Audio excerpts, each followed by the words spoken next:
चलिए अभी हम लोग पढ़ते हैं प्रश्न संग्रह।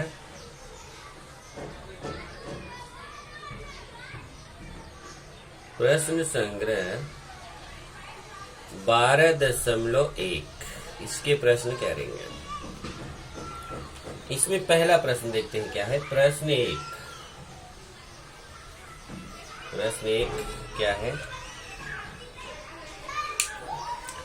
प्रत्येक समीकरण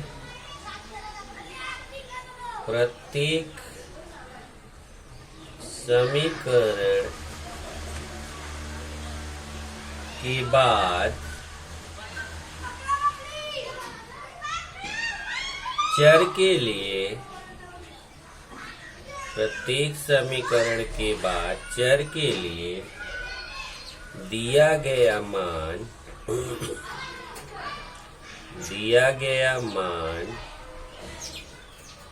उस समीकरण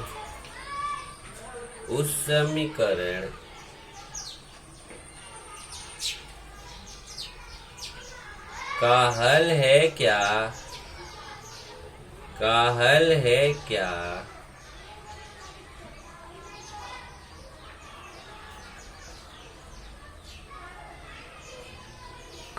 का हल है क्या निश्चित कीजिए।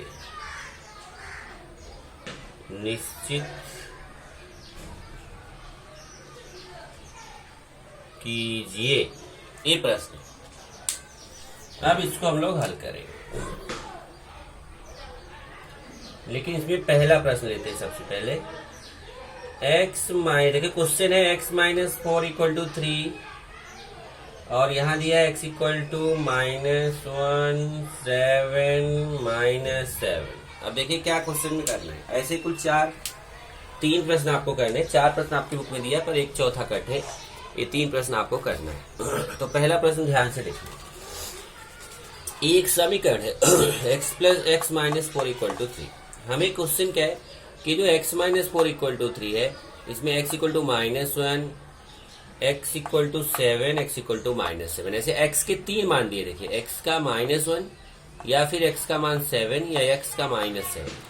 बोल रहा है ये तीनों मानों को बारी बारी से चेक करो कि क्या इन तीनों मानों में कोई इस समीकरण का हल है।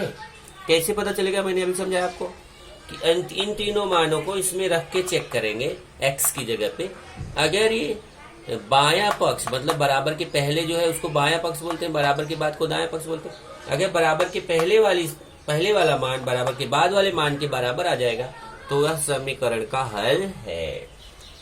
तो चलिए अभी शुरुआत करते हैं। सबसे पहले x = -1 के लिए देखिए 3 बार मुझे क्वेश्चन करना है। तो सबसे पहले मैं चल रहा हूँ x = -1 के लिए लेता हूँ। पहले मैं समीकरण लूंगा x-4 = 3 ये समीकरण है। इसमें मैं x = -1 रखूंगा x की जगह पे। मैं यहाँ लिख रहा हूँ, देखिए x = -1 रखने पर मतलब मुझे x की जगह पे -1 रखना चाहिए। तो मैं x की जगह पे -1 रखूंगा। चेक कर लीजिए ध्यान से। x का मान मैं कितना ले रहा हूँ -1 बारी बारी से 3 बार लेना है। पहली बार में मैं -1 ले रहा हूँ तो x की जगह पे -1। देखिए x की जगह पे -1 और ये -4 तो अपनी जगह रहेगा ही = 3। अब -1 -4। अब ध्यान दीजिए, अब यहाँ पे जरूरत उसकी है जो मैंने आपको मैथ्स बेसिक में पढ़ाया था, उसकी जानकारी होना जरूरी, नहीं तो आप गलत करेंगे। ये देखिए -1 -4 कितना आएगा। तो आपको बताया गया कि माइनस माइनस जोड़ा जाता है, बड़ी संख्या का चिन्ह लगाया जाता है। क्या किया जाता है, ये इसलिए का निशान है, ऊपर 1 नीचे 2, ऊपर 1 नीचे 2। तो देखिए माइनस और माइनस, ये 1 के स्थान में भी माइनस है, 4 के स्थान में भी माइनस है। तो माइनस और माइनस जोड़ा जाता है और बड़ी संख्या का चिन्ह लगाया जाता है। तो चलिए पहले मैं जोड़ता हूँ। 4 में 1 जोड़ूंगा तो 5 और बड़ी संख्या कौन है, 4 है। 4 और 1 में बड़ी संख्या कौन है, 4, उसके सामने माइनस है तो माइनस बराबर 3। अब आप बताइए कि क्या -5 और 3 दोनों बराबर होते हैं। है? क्या -5 और 3 के बराबर होता है? नहीं होता ना। तो इसको बराबर को आप ऐसे काट दीजिए ऐसे। इसका मतलब हुआ कि -5 और 3 के बराबर नहीं होता है। इसका मतलब हुआ ए बराबर के पहले ये जो है इसको क्या बोलते हैं? बायां पक्ष, सॉरी, इसको बोलेंगे बायां पक्ष जो है वह बराबर नहीं आया दायां पक्ष के। अब जब बायां पक्ष ही देखिए बराबर के पहले वाला है, बायां पक्ष बराबर नहीं है दाएं पक्ष के। देख लीजिए, बायां पक्ष वाला मान दाएं पक्ष वाले मान के बराबर नहीं आया, इसलिए x बराबर -1 हमने जो लिया था, इस समीकरण का हल नहीं है। चलो, एक तो पता चल गया कि ये इस समीकरण का हल नहीं है। चलते हैं दूसरा देखते हैं। दूसरा क्या है? दूसरा नहीं, क्वेश्चन वही है। x बराबर -1 के लिए लिया था। देखिए x बराबर -1, अब x = 7, x बराबर 7 के लिए चेक करेंगे। चलिए x बराबर 7 के लिए चेक करते हैं। x बराबर 7 के लिए अब देखो, अब मैं फिर से यही समीकरण लूंगा। देखिए x - 4 = 3, इसको मैं फिर से लिखूंगा x - 4 = 3। और अब मैं x की जगह पे दूसरा वाला मान जो है 7, उसको लिखूंगा। x बराबर 7 रखने पर, चलिए अब मैं x की जगह पे 7 रखने जा रहा हूँ।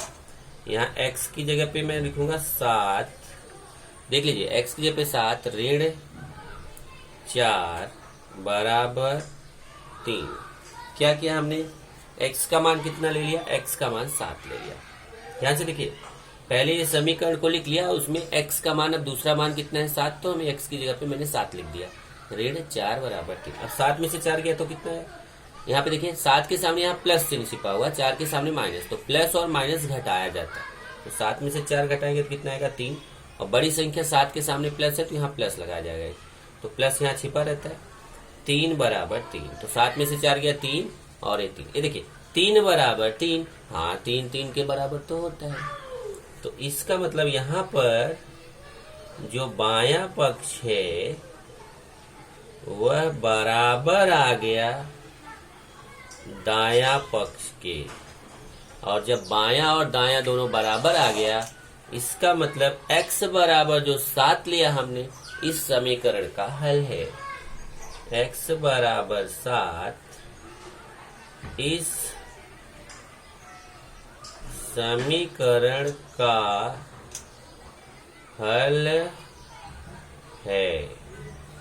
अब चलिए तीसरा मान लेते हैं। देखो तीसरा मान कितना है? x बराबर ऋण 7।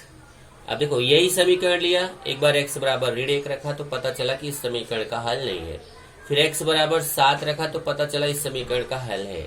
अब तीसरा वाला मान रखेंगे x बराबर ऋण 7। चलिए x बराबर ऋण 7 के लिए, चलिए अब मैं तीसरे मान के लिए चलता हूँ। वही समीकरण फिर लिखूंगा, x - 4 = 3। देख लीजिए, x - 4 = 3 हमारा जो समीकरण था, यही समीकरण आपको तीनों बार लेना। देखिए पहली बार भी यही लिया था, x - 4 = 3। यही x - 4 = 3 मैंने दूसरी बार भी लिया, और वही समीकरण x - 4 = 3 मैं तीसरी बार भी लूंगा। और अब की बार मैं ले ली x बराबर ऋण 7 रखूंगा, क्योंकि हम x बराबर ऋण 7 के लिए चेक करेंगे। x बराबर ऋण 7 रखने पर, चलिए अब x की जगह पे -7 रख देते हैं, और a -4 बराबर 3। चेक करिए, अब की बार हमने x की जगह पे क्या रख दिया? -7। x की जगह पे -7 -4 बराबर 3। अब देखिए फिर वही आ गया, 7 के सामने माइनस है, 4 के सामने माइनस है, तो माइनस माइनस क्या किया जाता है? माइनस और माइनस जोड़ा जाता है। तो 7 में 4 जोड़ेंगे तो 11।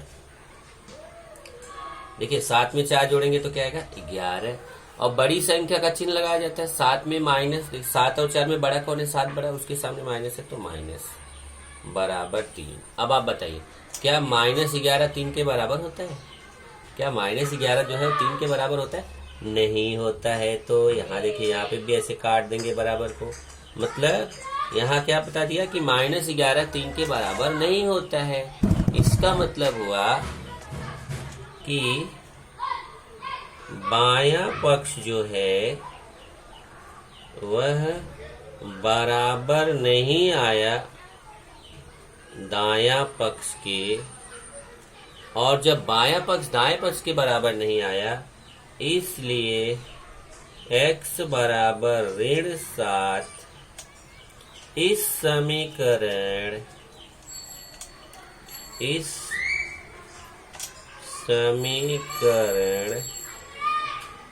का हल नहीं है। तो 3 मान दिया गया था x का, उसमें 2 मान जो है वो समीकरण का हल नहीं है।